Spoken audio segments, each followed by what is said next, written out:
Thanks everyone for joining us, and happy Wednesday. I am Brian Bolton, CEO of StitchDX, and I am the person that got COVID, causing this to become a virtual lunch and learn rather than an in-person one, which may have been welcome news to some folks who actually didn't feel like trekking all the way to Lowell to do this for the fantastic free lunch that we were going to supply to everybody. Hopefully you've got something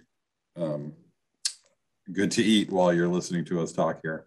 If any of the attendees, if anyone can't see my screen, you can message me in the chat and let me know. That will just give us some peace of mind that everybody can view this the way we wanted them to.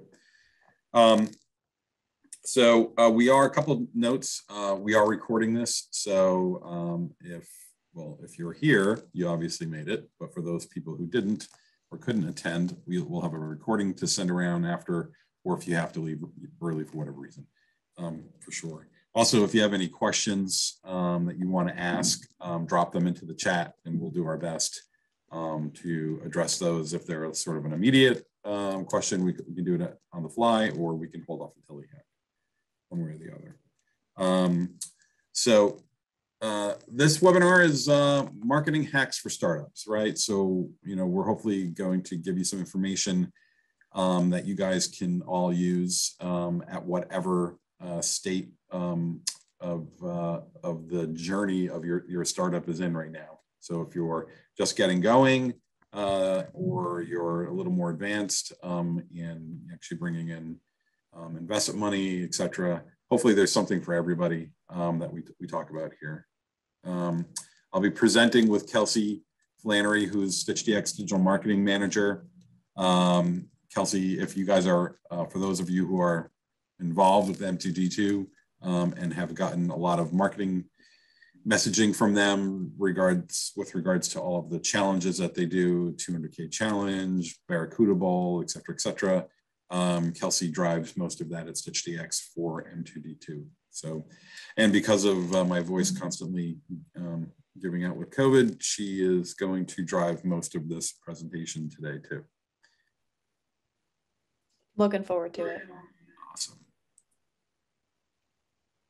All right, moving ahead. So just real quick, StitchDX, we've been around since 2016. We actually started off, there it goes. See. We actually started off at the iHub on the 3rd floor have let's just say, pivoted a little bit with regard to where we're located since COVID happened, but we operate mostly virtual now, which I'm sure a lot of folks do and are comfortable with these days. We are an end-to-end digital experience agency.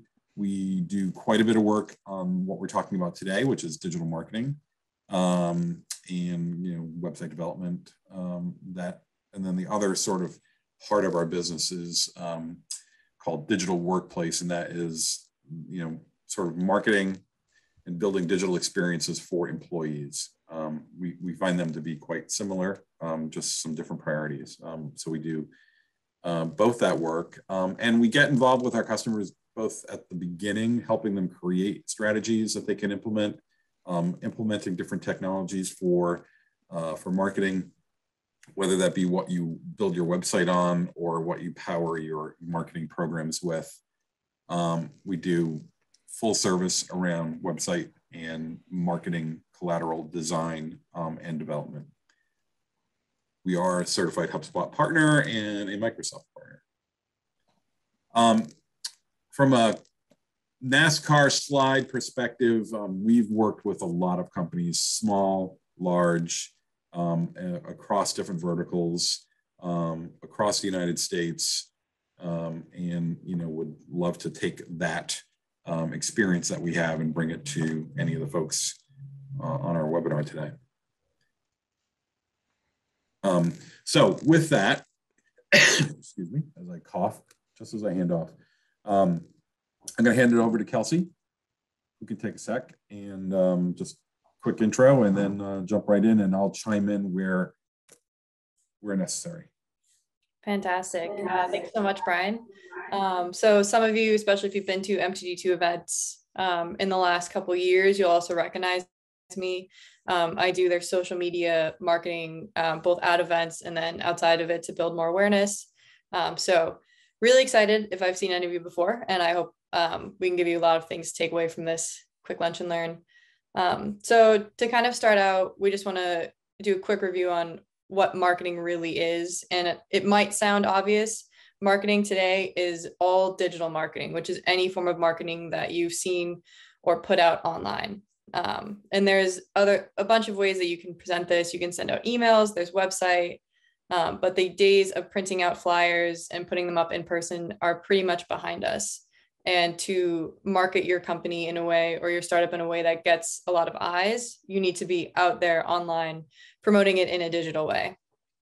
And an important thing to note with digital marketing is there's a lot of possibilities, but it depends on what you're trying to build. So if you're trying to build awareness or actively seeking investors, or possibly building out a potential customer base, digital marketing can be something that helps you get there.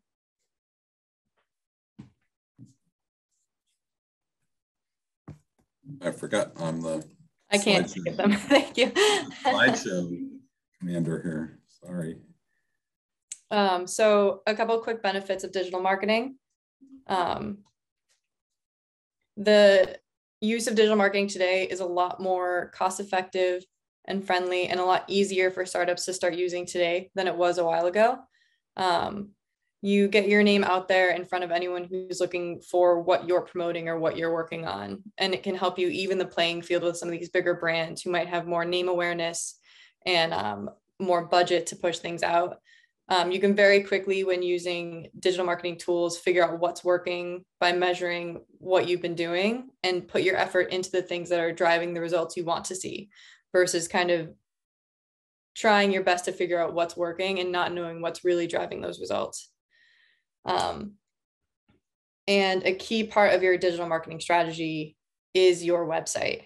And once you have a website, you have a place that can engage your audience, find them, that can engage your audience and let them find you. And we're going to dig into why that website is so important when you're trying to run your digital marketing strategy. Yeah, and I'll just add, digital marketing, whether you're big or small, you can implement it easily at whatever level you're comfortable with, and your ability to target the audiences, and we're going to talk about this in more detail, but the audience that is important to you at the stage your startup is in right now. So like Kelsey just alluded to, whether that is investors, employees, potential strategic partners like that might be interested in acquiring your technology at some point, or all the way to, you're like in a actual revenue phase and you're looking for end customers. Your ability to target them through digital marketing means, platforms, channels, whatever it is just, it's easier to execute and puts you at in a situation that years ago companies in your state weren't able to benefit from. So it's a great tool for startups.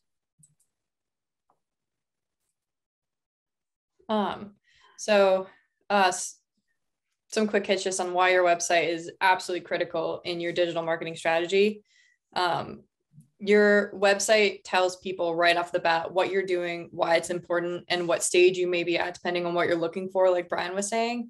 And it's where somebody can find you at all hours of the day. So if you connect with someone at an event, or you pitch and you've talked about your company, your technology, you can send your audience to your website where they can find more about you, even if they weren't able to meet with you or talk with you one-on-one at these events or in these situations.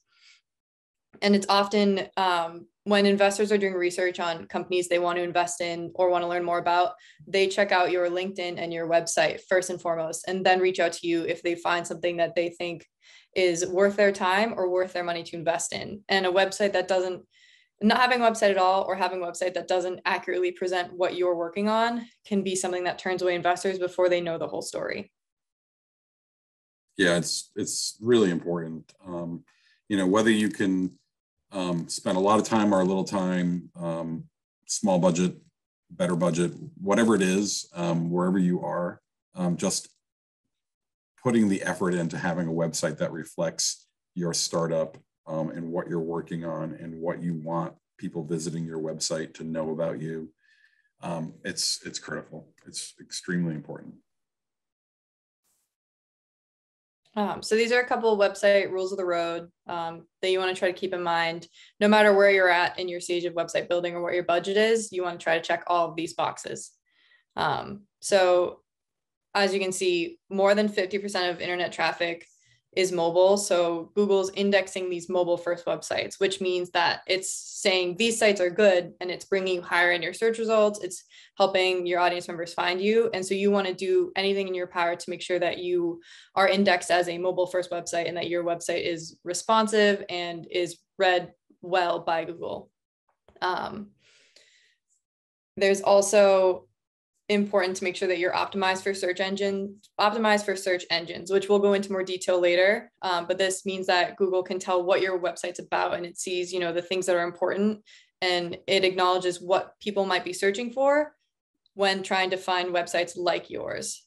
So whether that be the specific product you're working on, the type of audience or field within life sciences you're trying to make a difference in, you want to have these things acknowledged within your website.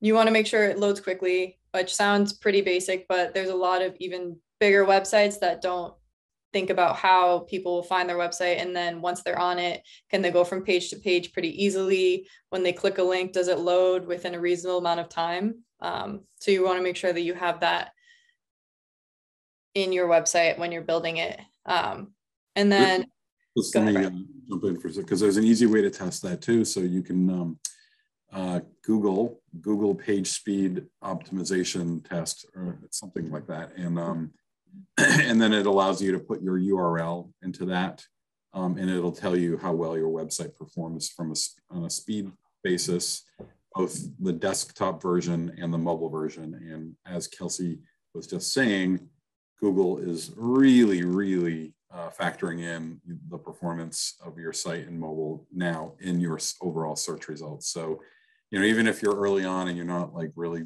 being found in search yet, it's still just something to consider and to, just get good at as you're growing your company.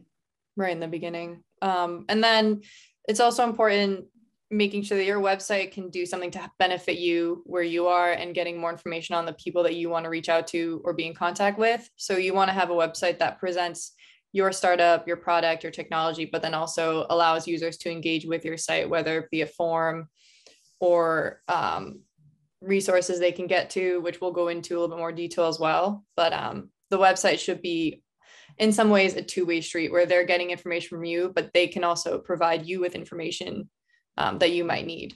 And if you have more questions on these or want to learn more about some of these website musts, you'll notice we do have an ebook that we just pushed out. It's 10 questions you really should ask about your website, and it'll offer some more insight and deeper detail on all of these things. All you have to do is scan that QR code and it'll bring you right to the PDF of the ebook.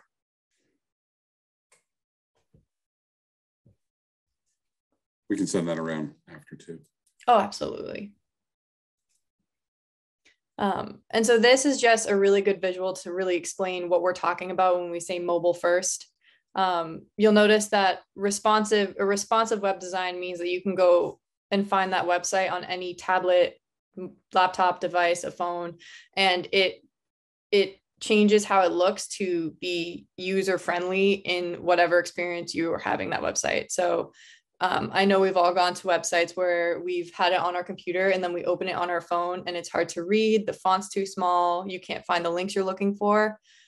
So having a responsive site just means that no matter what, it's easy to use on whatever device you're accessing it. And when you have a mobile first, you start with that mobile design and then you blow out from there. So you go from your mobile to your tablet to your laptop and make sure that it is responsive to each of those sizes, but you start with that mobile one first. So it's really mobile friendly to begin with.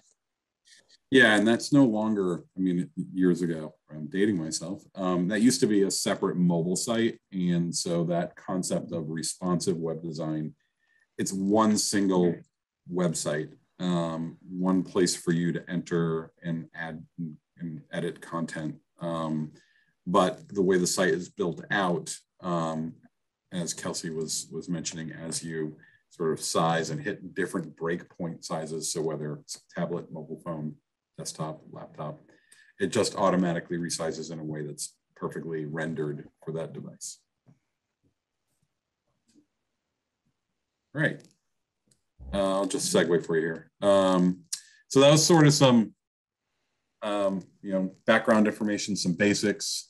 We will, let's talk about some more specific, actionable marketing advice we can give you. So we've touched on this a little bit already, but identifying and then targeting your primary audience. And so for startups, startup founders or members of startups, like many of you in the audience, this would be your investors, new hires, potential partners or bigger companies that could acquire you, and then eventually your potential customer base. And you want to really figure out who these people are. So an example, if you were trying to target investors, you would have a Larry investor, and you want to figure out, what he likes, where he consumes content, where does he look for information. So if he is an investor, there's a big chance that he uses LinkedIn to really get some background on companies or individuals. Are you where he's looking? Are you pushing content out where they might find it or stumble upon it? Do you know what groups they might be in on certain social media groups? What kind of websites they like to use? Can you use those designs to inspire your own? Once you build out these, we call it a buyer persona, but it's whatever type of person or group you're targeting. You want to try to nail down everything you can about that type of audience and really be where they're looking. And then it will make it easier on your part to get information in front of them because you're already where they're looking. And that's a huge part of marketing just in general, is being where they can see you and then getting the right message out there. Yeah, and there's like a whole exercise in creating these personas. And, they get pretty, like, depending on who you do them with, they get pretty detailed, and really try to capture what it is that persona. So Kelsey said Larry investor, it could be Lisa investor, could be anybody investor. And you really want to like get a sense of what they want to know about you. And as we move into the next slide, that becomes really important.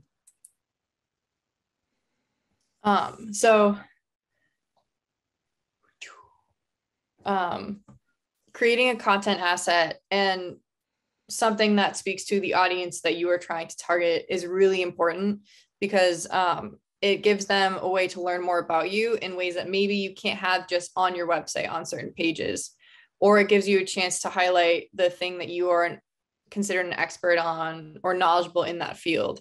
In the case of the technology you're working on or the product you're developing.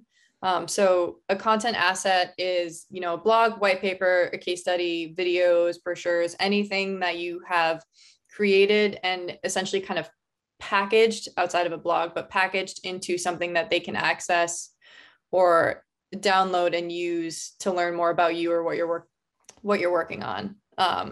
So we have an example here, which is the ebook, one of our ebooks that we've put out recently, and it's called a landing page because it has the form on it where they can access it. And we have information about it that we know our audience would be looking for, some quick keywords, which is important for SEO, and then a form that they can fill out to get access to that ebook.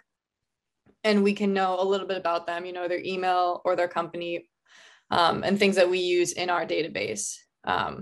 So you may not need to create, ebooks or white papers right now, but a good one to start with that we recommend is a 90-second at the most explainer video highlighting your company and your product. And I think very important, your why. So why you're developing this solution or this, technology, and why it's important and why someone should invest in it and learn more about it. And you can either have this sitting on your site or you can put it behind a form like we have here where they can learn more about you.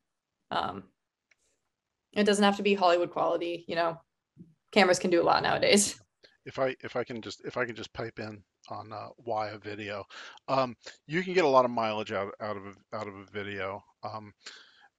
You can have, especially say if you're in a life sciences startup, the content you're using can speak to investors. Then you can, and as your company matures and advances its innovation, you can patch in um, uh, content that speaks more to potential strategic partners and later to customers. Um, so you get great versatility for a relatively light lift. That's a good point. And I just want to chime in on one word on this slide we're looking at, and that's marquee content assets. So, Kelsey went through several examples of different content assets. Andy just gave you more information. He just explained the 90-second explainer, and that's all good. So, we're a digital marketing agency. So if you were to go to our website and look at our resource center, you'd see dozens of content assets, because that's what we do, and that's not what you guys do. So you really should, it should be something that you focus on. Come up with one key piece of content that appeals to that persona audience that you're most interested in attracting right now and speaking to, that has the greatest chance of them interacting with you. So whatever that is, if it's that video, or if it's some sort of technical paper, white paper, whatever it could be, that's what you should do. And you should at least have one available.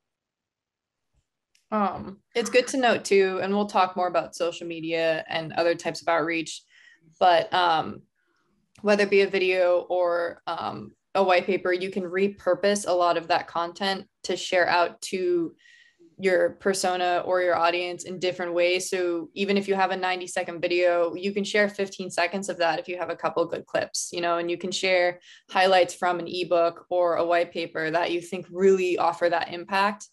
And you can get a lot of mileage, I think, like Andy was saying, and Brian, out of these one to two pieces. And not just by sharing it a lot or saying it's applicable to multiple personas, but by sharing it differently and sharing different parts of it in different contexts. So a CRM, for those of you who don't know exactly what that is, it's a customer relationship management software. And if you don't yet have customers, or you're not at that stage yet, you can also think of it just as a contact relationship management tool. And it really gives you a place to organize your contacts and the people you have within your database in a really clean, easy to use way. It's a lot more user-friendly than Excel. And places like HubSpot offer this for free, and it's a lot of power at no cost to you. So it's really something that I think everyone can invest in and learn to use pretty quickly.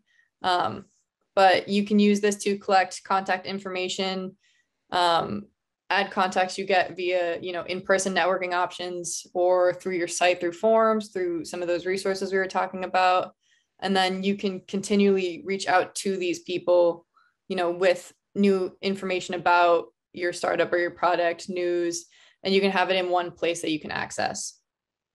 Yeah, it's really, just the fact that HubSpot offers their CRM for free, like literally for free, which I think you can have up to 1 million people in your database for free, as just a CRM. Once they obviously they use that as a sort of marketing tool to get new customers, but they do offer that CRM for free. And it's very easy to use. It's very easy to go in and create sort of data fields that might be particular to your business or your startup, that you want to collect this information on. It's something that you can access on your phone. It's completely mobile. It's a mobile app too. So just a great tool to have for free. Can't stress it enough. Have a CRM.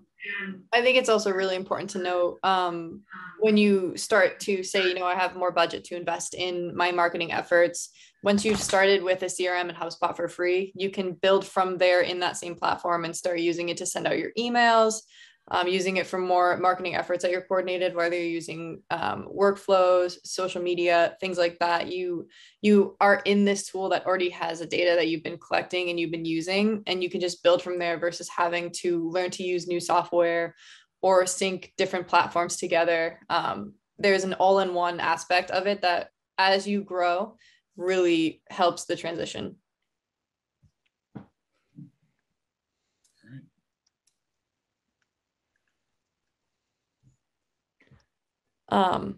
So data collection on your website, it's how you're getting the information from the people that are interested in what you're doing or who you are. And you can see, kind of, as we say, baits the hook for visitors to give you their data. And once they give you this data, it will go into your CRM. It can be added to your email list. They can get access to some of the content you've put on your site. And it provides them with something. So when you ask someone for their information, you want to make sure that there's some benefit they're getting out of it. So a lot of all companies think about this. What kind of information should we ask for in these forms? Do you want just their email, first and last name, company name, maybe the role that they have within the company, whether with investors or with certain companies, maybe you want to know what position they are, what they can offer. Do you use a phone number? Would you be reaching out to someone in that way? And I think a couple of things to know with the information you're asking for. If you ask for a first and last name, or even just a first name, you can then send out personalized emails using these tokens.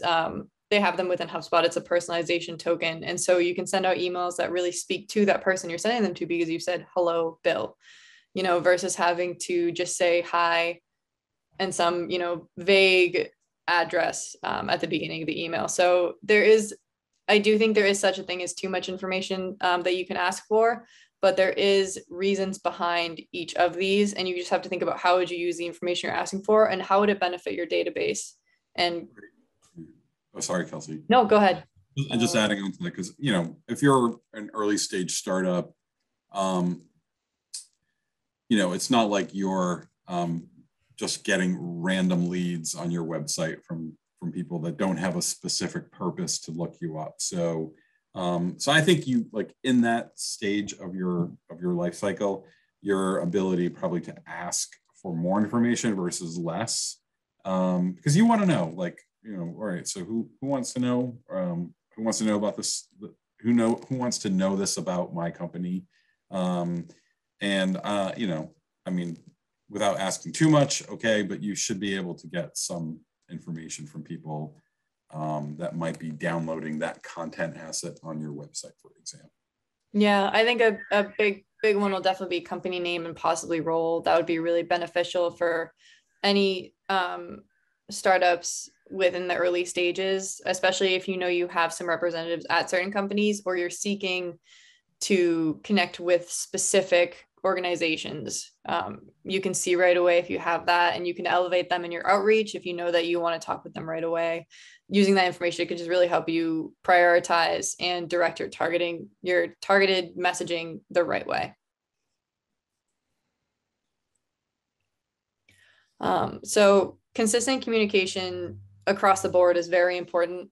We recommend, I would say, for startups within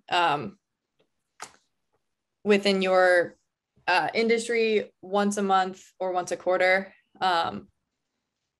And this can be in the form of email newsletters, updates, announcements, or comments on industry news and articles.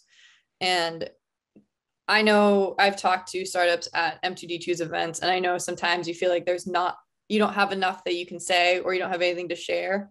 I also know that you are consistently reaching new milestones, making differences, and growing your startup very, very consistently. And those things are important to share. And you can send those updates out to your database. You'll see good examples live in the M2D2 newsletter, where we announce when they've reached new milestones within getting certain approvals through different areas of regulation. And you can share those with your database coming straight from you to an audience that is interested in the success of your product. And so those things can go out constantly. And then industry news comments. I think if you're positioning yourself and your startup as an expert, developing a solution in a specific area, you want to be seen as someone who also looks at the other innovations within that area or the history of maybe where the gap is that you're trying to fill. And so you want to be able to comment on those things and share that with your audience so they know that you have a well-rounded approach to the solution that you're trying to offer. Totally agree. And I would just say, I don't think that no news is good news, right? So if you've developed a database and you've got some potentially interested investors or other folks, just make sure they hear from you on a consistent basis. So whether it is that monthly or quarterly, try to keep it consistent, try to keep it helpful.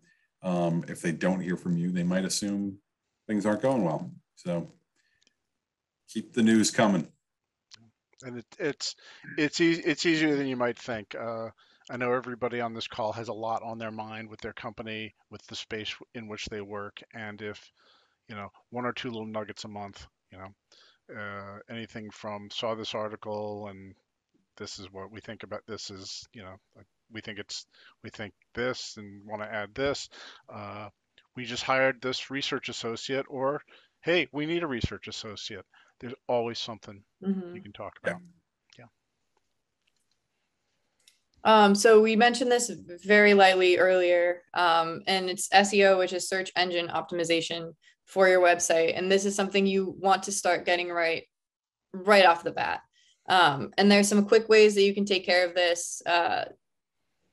We would say prioritize title tags, which is where you can see free virus scan and then the line online virus scan. That's your title tag. And you want to make sure that that clearly represents what the pages that they're going to when they click it. Your meta description is the small description underneath all of that. And you want to make sure that that also explains what you are in a very concise fashion. If you don't put something in your meta description on purpose, it will just pull from the site. And there's a chance that it might be, quick snippets from titles or too much information, and it won't finish within that little square. So if you can identify and write up a meta description that is the proper size for Google, you can really get the most important information right there when they see you within Google. H1 tags are all of your, I think it is not the title tags, but they're the top ranking header within your website. So they have the most power when it comes to, certain keywords or things that people might be searching when it comes to finding your site. So you want to make sure you have a method behind what kind of H1s you have on your site. And then we have alt text, 301 redirects, and a sitemap. 301 redirects are just if you change a page, you change the URL, you've added something new, you redirect to your new link, and then you set something up. So even if Google's already tagged and indexed your old link, people can still find your new information. You don't ever want to have old information out that you're not monitoring and you haven't been able to direct people to. Otherwise, you might lose, audience members that haven't found a way to get back to the right pages on your site. And then Brian, if you want to give a little bit more background on a sitemap. Yeah, well, I just want to reiterate something about the top three. So those are really, they should be very descriptive information that specifically tells Google and tells people that find your site who and what you are. So like Kelsey was talking about the H1 tag, and that has a lot of weight with regard to your search engine ranking. So if your H1 tag was simply award-winning company, all right, that might sound pretty good, but it doesn't tell anybody anything about who you are. So it needs to be descriptive enough that if somebody was to see it and Google could interpret this as it relates to people searching for what you do, it would benefit you in your search results. The meta description too. So that is what shows up on the search engine results page. So as Kelsey mentioned, like if you don't have a meta description for your content, it'll just grab content off your page, and that may or may not be what you want it to say. All of these things, by the way, we're like, oh, you should do this and you should do that. These are all manageable. So like, let's say your site was built in WordPress. There's a plugin in WordPress called Yoast, and Yoast is super easy. It's what we use when we do this work with customers. to manage the title tags and meta description and H1s for each page on the site. And the 301 redirects, in addition to what Kelsey was saying, it also, like, what you never want it to happen. Old content is bad. Worse is a broken link, and that really can ding you from a search engine ranking perspective. So 301 redirects eliminate broken links essentially. And the XML sitemap is simply, it's a sitemap for Google. It tells Google what the pages are on your website and what to index or not to index. And that's important to have. If I can just pipe in with a plug for some of our content on the StitchDX blog. Go to stitchdx.com/blog, and you'll find a series of posts going deep on a lot of SEO topics, from the very basic things you must do, such as are described on this slide, to some more in-depth and recent things that are a little bit of a heavier lift, but things that any brand should know about. Additionally, we are right now in the process of producing and publishing yet another ebook. It's going to be called The Big Book of SEO, and it is going to have a great deal of useful, actionable content that any brand can and should use.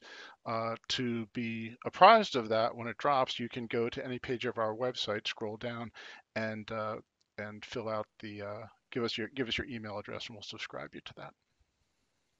Right. So this is one of my favorite parts of digital marketing strategies. It's your social media strategies and the basics you should follow. The one thing I always stress with social media is it is free. It does not cost a dime to create any of these platform accounts. And right away, you want to start registering your startup. Even if you don't have anything to share yet, getting a username that aligns with the name of your company can be difficult. And if you know that the closest you can find to your company name is available, you want to get that registered under your email as fast as you can, so you can use it when the time comes that you have information you want to share. So just an example of that is all of our social media account names are just at StitchDX, except for Instagram, because somebody had that, and we are at StitchDX_, and there was nothing we could do about it. So whatever works for you, find it right away and just grab it, just sit on it, even if you're not using it then. Actually, the same logic can be applied to your website URL. If you don't have a website and you want a URL that resembles your startup name or your product name, you want to register that domain ASAP. Those ones sometimes are even harder to come by than a social media username. But one of the big things I recommend, especially for startups within the life sciences industry, is to build a company page on LinkedIn. So this is a page that shows a little quick information about your startup, about your product. It's a place that people can go to follow updates specific to that startup company. So you can have them also follow your personal. That's great. And you should use that to grow the company page. But you want to have a company page because that is the one place people can go where they know the information they're getting is specifically tied to the startup or the product that you're developing. And then they can also find you through that company page. So if they don't remember your name and you have a brand name that's really easy to remember, or that you have written down somewhere that they were able to take down, they'll find that first. And then one other thing I just really want to make sure is important with social media. Just like with email, there needs to be consistency with what you're sharing and when you're posting. It's not a post and then forget about it, or just send things out when it works for you. You really want to have a consistent plan of how often you're using these platforms, when you're sending information out, and using them as often as it makes sense, but often enough that you are continuing to pop up within your audience's feeds.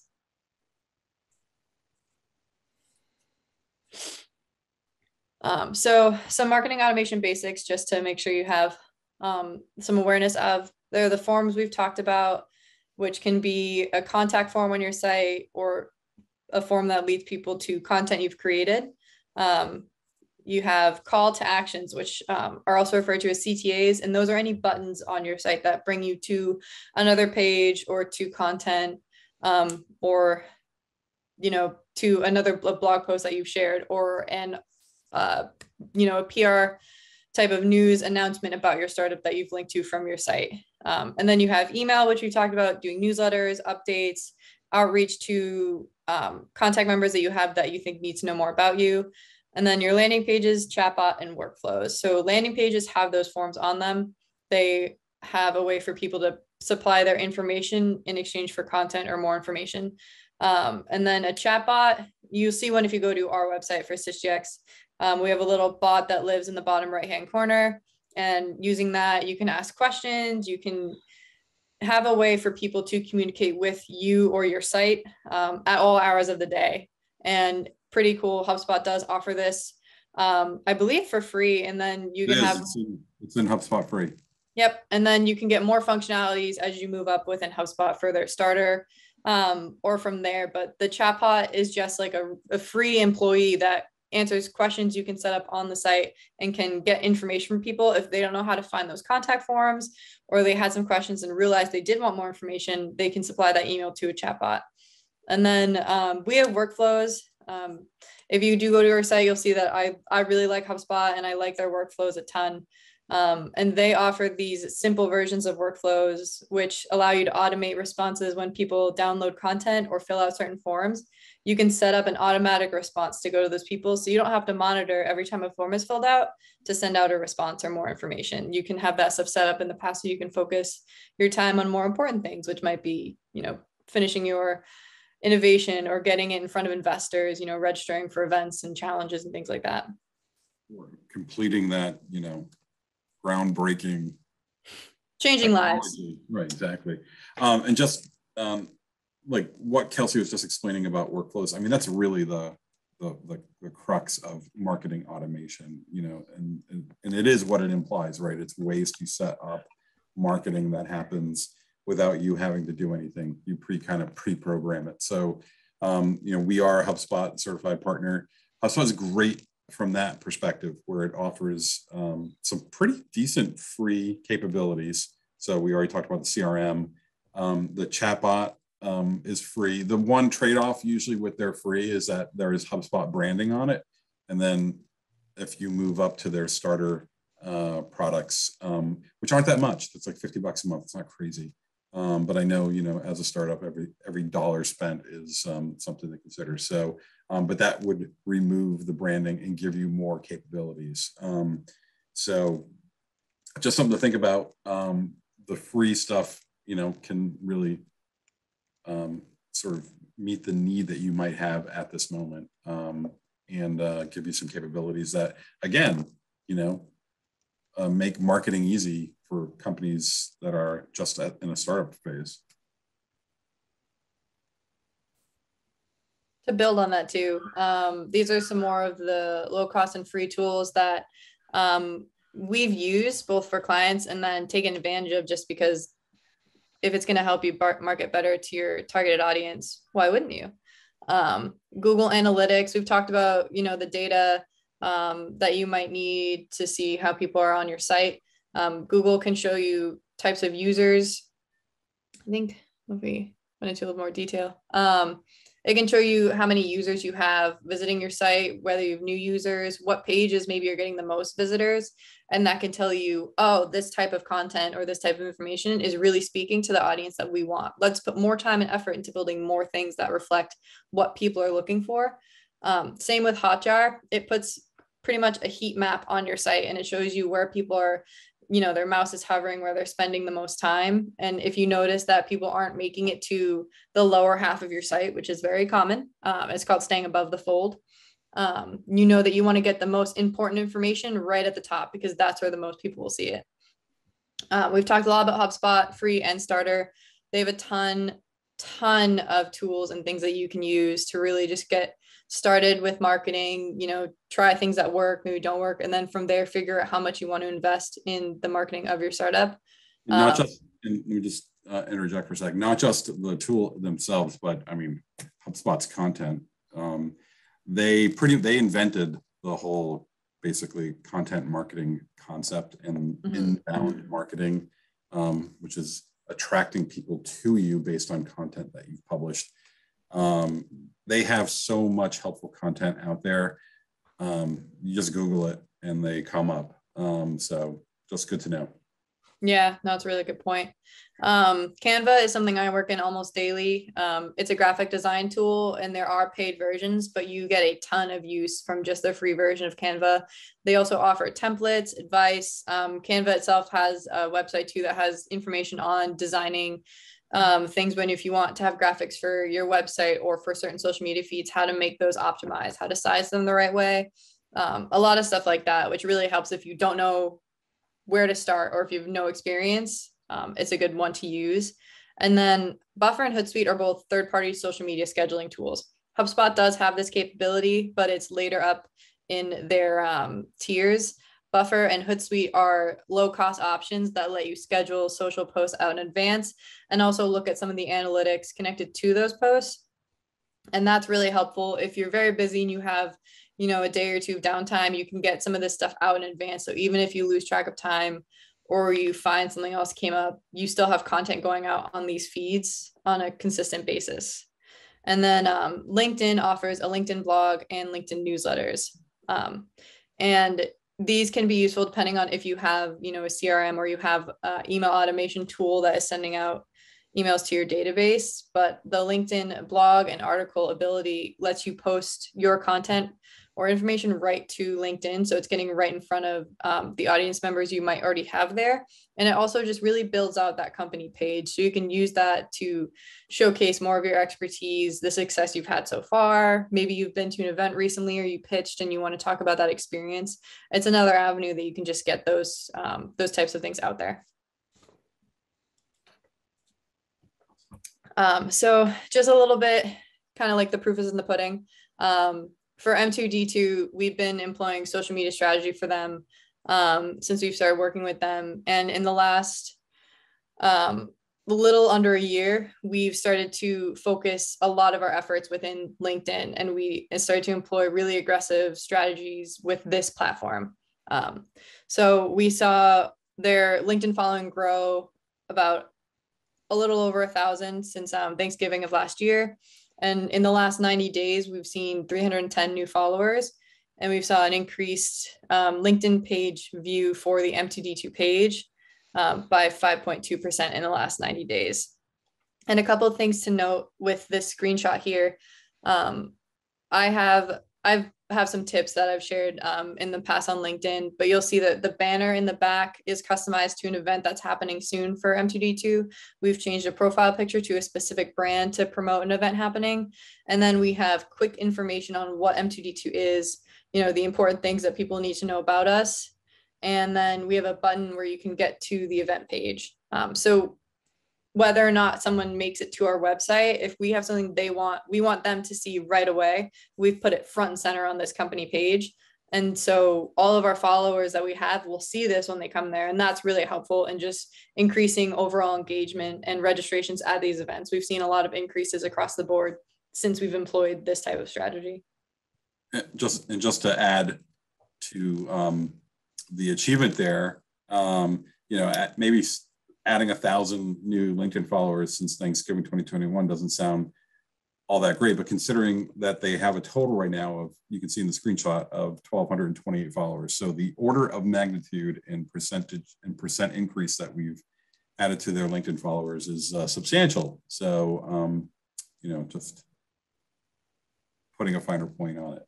Yeah, it was a really quick, we saw a lot of growth very quickly, and we really haven't plateaued, to be honest with you. The growth has continued, as you can see in the last 90 days. 300 followers is quite a bit to have in that short time. And this also highlights that the audience is there. It's on these platforms. They're looking for places to find this information.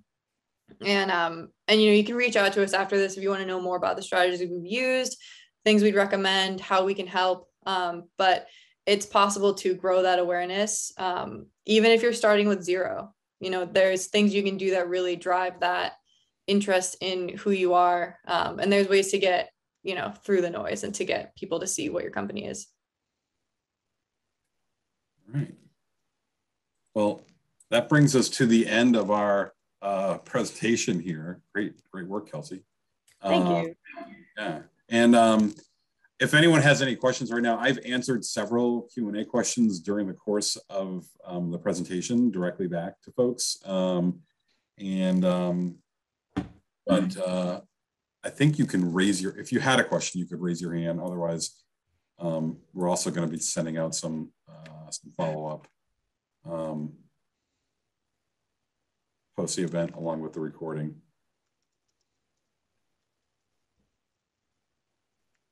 Yeah, I'm not seeing any.